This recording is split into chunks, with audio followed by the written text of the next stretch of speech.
快船一度领先独行侠30多分，差点输给了凯里·欧文啊！3节拿了40分，落后30分，单人点评4投4中，欧文啊是真神仙。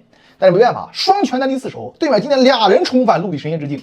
保罗·乔治负角度3分，关键球加全场疯狂下3分雨。哈登33分6篮板7助攻，疯狂开瑞，最后时刻连续点名对手当家核心东契奇，百发百中，打的东契奇是溃不成军，绕着哈登走啊！快船最终116比111扳回一城，将总比分带回2比2。今天这场比赛，独行侠输在了开场挖的坑太大，这坑谁挖的？东契奇挖的。虽然东契奇拿到了29分10篮板10助攻的三方数据，但是攻防效率太低了，全场24投10中，3分球9投1中体现在场上，特别是开场攻他是攻不进，守他是守不住，分倒是分出来了，但是角色球员投不进啊。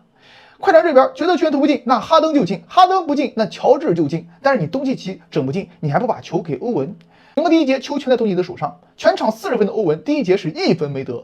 但是第一节独行侠输了多少分？输了23分。来到第二节，欧文爆发，9分钟5投5中，3分球3投3中，单节独揽16分。东契奇6投1中，3分球3中0，仅得2分。这一节欧文带队追回6分。进入第三节，东契奇8投3中拿下8分，欧文7投4中砍下10分。这一节独行侠追了13分。最终输就输在开场第一节埋那个雷上面。东契奇太能弹了。跟 B 费一样，对着裁判不停的喋喋不休。关键是裁判本场比赛给快船的误判很多呀，光保罗·乔治身上最起码有2到3个犯规没判。作为当家巨星，东契奇开场迅速吃到2个犯规，导致被对手疯狂针对，同时埋怨裁判再来一替，更让球队胆战心惊。这场比赛神仙打架，但是东契奇很明显没跟上趟。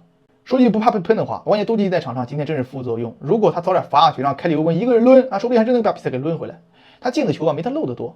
当然了，据我观察，他貌似是行动不便，很大可能上是身上带伤，特别是膝盖附近有点一瘸一拐的，就怕让快船翻过醒来，下场开始疯狂针对你，消耗你，轮流点你名，给你上身体。先不谈防不防得住，你气势上就输了。现在来看独行侠这哥俩让我想起了当年的掘金双枪，但是欧文这个表现真是太成熟太强悍了。你先玩东子，你先打，你打不了了对吧？哥给你兜底，你要能打，你当英雄这个领袖气质团队精神真的欧文已经拉满了。56的命中率，40分这哪是凯里·欧文这是凯里·乔丹呀！快船这边乔治真神，各种天外飞仙三分神箭球信手拈来，桃花影落飞神剑。半场26分，3分球9投6中，一度让我在他身上看到了斯蒂芬·库里的影子。我天哪，这张手就有，根本你拦都拦不住，防都防不了。你2个人上你夹，他这个球往天上一扔，嘚儿就进了。但是要我选，我还是会把 MVP 给到哈登，这队没哈登打不了。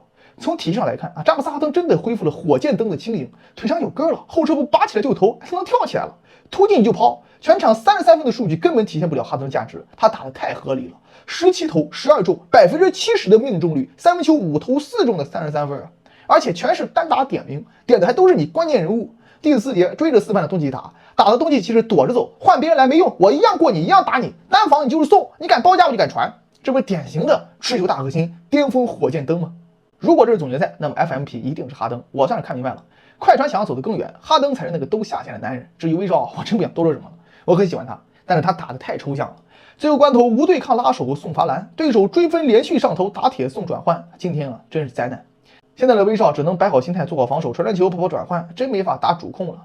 他在场上，哈登就是在让他去控球的话，节奏上他就不对最后不得不感叹一句，假设年湖人有欧文，或者独行侠有勒布朗，那么会发生什么呢？